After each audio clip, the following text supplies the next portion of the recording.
Right, તમે કીધું international cyber લો, જી થોડુંક એક્સપ્લેન કરશો એ શું છે તે? Sir, international cyber lose practically આપણે એમ જોવા જઈએ ને તો સાયબર લોઝ એક એકલો કોઈક સબ્જેક્ટ નથી. જી. It is a intersection of lose.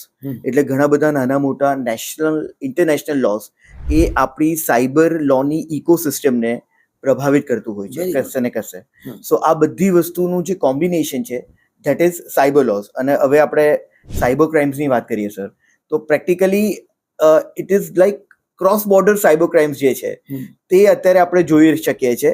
સો ખાલી એક કન્ટ્રીના લોઝ ઉપર તમે ડિપેન્ડન્ટ નહીં રહી શકો.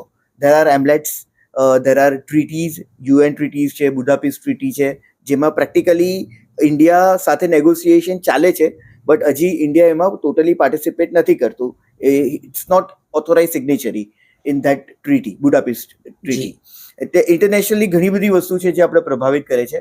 સો નેશનલ ઇન્ટરનેશનલ બંને બેઝ આપણે બિલકુલથી જોઈશે.